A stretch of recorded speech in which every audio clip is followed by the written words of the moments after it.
Здравейте отново на всички с поредният неделен технически анализ. Добро утро, добър ден, добър вечер, където и да се намирате по света. Днес ще разгледаме позицията трейда, който пуснахме предната седмица. Това беше NZD-JPY, като тук прогнозирахме тренда си беше булиш, но това беше counter тренд трейд, което значи, че е high риск, високо рисков трейд. Като тук прогнозирахме, че ще отиде надолу, естествено. Всичко изглеждаше доста нормално това да се случи,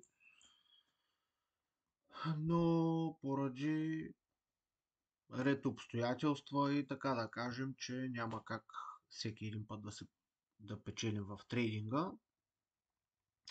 Претърпяхме загуба, но това е част от процеса. Въпреки това, акаунта е на плюс, следваме си целите, следваме трейдинг плана ни.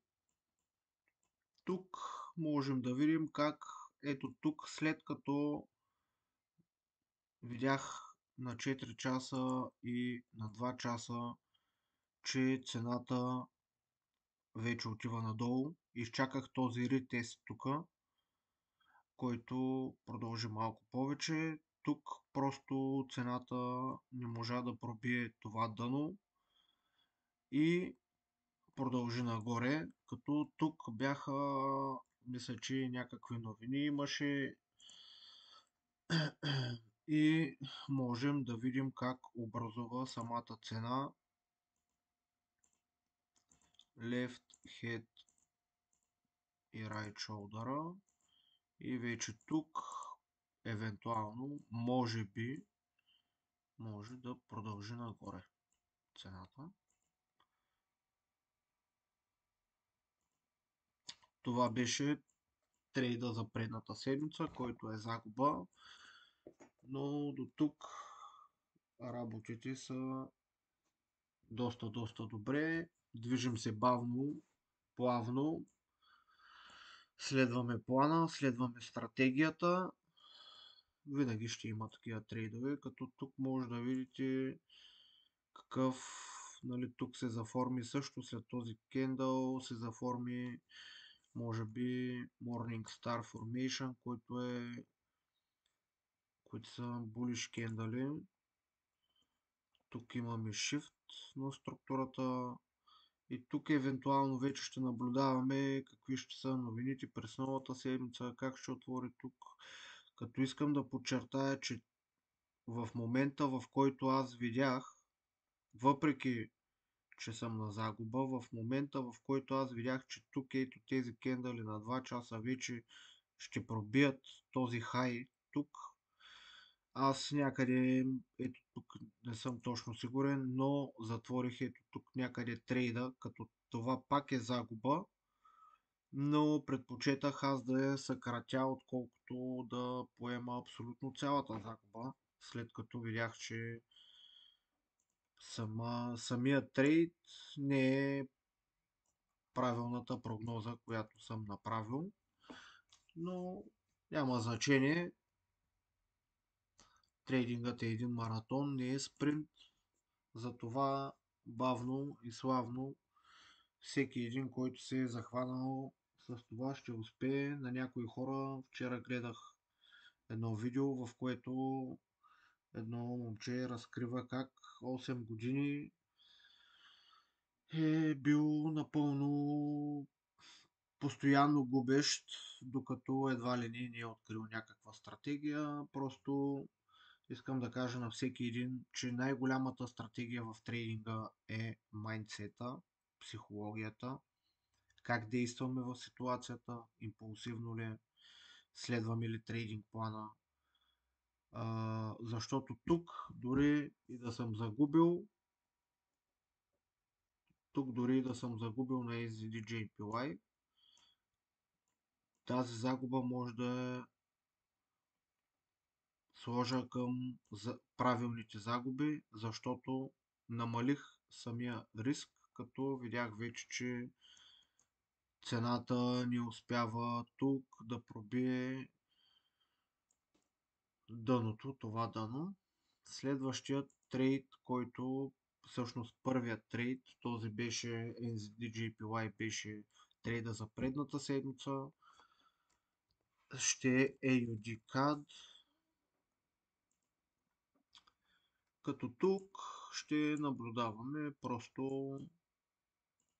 напълно просто на седмична сме бериш, на дневна сме бериш и на 4 часа за сега сме бериш. Тук просто ще наблюдаваме някакъв шифт да се случи на 4 часа, на 3 часа, на 2 часа, на 1 час. Всеки според зависи както иска може да го наблюдава, но това са главните таймфреймове, които аз наблюдавам. Тук съм отворил също Forex Factory, което почти не използвам. Пък дори да вляза, както беше предната седмица, аз видях, че мисля, че тогава имаше NFP, което пък не се отрази същото, както новината да се отрази на самия чарт. Доста често съвпадат новините с чарта, но някой път има и загуби, няма как. И тук просто можем да си прегледаме за цялата седмица какви новини ни очакват, на кои пери, AUD, NZD, USD и така нататък. Това е за всеки, който наблюдава и трейдинга му е спрямо новини. Може тук напълно в този безплатен сайт forexfactory.com да провери новините за седмицата. Така за AUD. Просто ще чакаме да върнем в някоя от тези всичките зони. Не знам точно в коя дали ще е тази или тази. Ще разберем като гледаме, като се сложим аларми. Може и да е чак тук горе. Приблизително тук съм го настроил да е начертано, но ще наблюдавам естествено в коя от тези всичките зони ще ми даде най-добро потвърждение, като ако тук евентуално върне до тук и не успее да затвърди позицията надолу, вече от тук може да наблюдаваме някакво изкачване нагоре до тези върхове. Но за сега предположението е, че ще върне някъде от тук.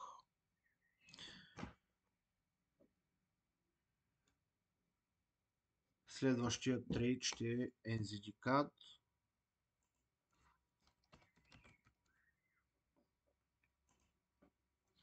Като тук отново гледаме за продажби. На седмична сме bullish, на дневна сме bearish и на 4 часа за сега сме bearish. Момент само пак да видя седмична. На седмична сме bullish. Така, тук просто ще наблюдаваме пак естествено да върнем в някои от тези всичките зони и оттам да се възползваме от самата сделка, като 1 към 2 Risk to Reward Ratio е напълно достатъчно, но естествено не слагам Take Profit, само единствено Stop Loss и ако реши да продължи чак някъде тук додолу, естествено, че това ще е доста голям плюс за мен. Но задължително стоп лоса трябва да го има. Няма как да е без него. Следващият ще е GBP JPY. GBP JPY. Като тук отново ще търсим продажби, но тук искам да забележите как съм го начертал, защото е малко идентично с NZD-JPY, който е предният трейд. Тук на 4 часа имаме Left Head Right Shoulder, потенциален, който е Inverted Head and Shoulders Pattern или казано Bullish Pattern. Тук на 4 часа сме bullish вече, но на дневна сме bearish и на седмична сме bullish също.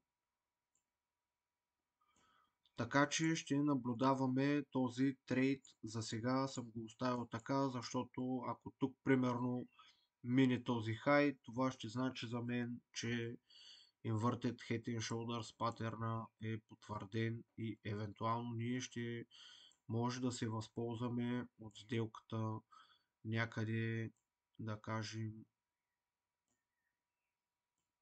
тук примерно или тук, все още няма как да знаем, а евентуално ако тук брейкне под този хай, успее да задържи някакъв вид ретест направи тук, ще търсим продажби. Този трейд за сега не е един от най-добрите, но също се струва да се наблюдава.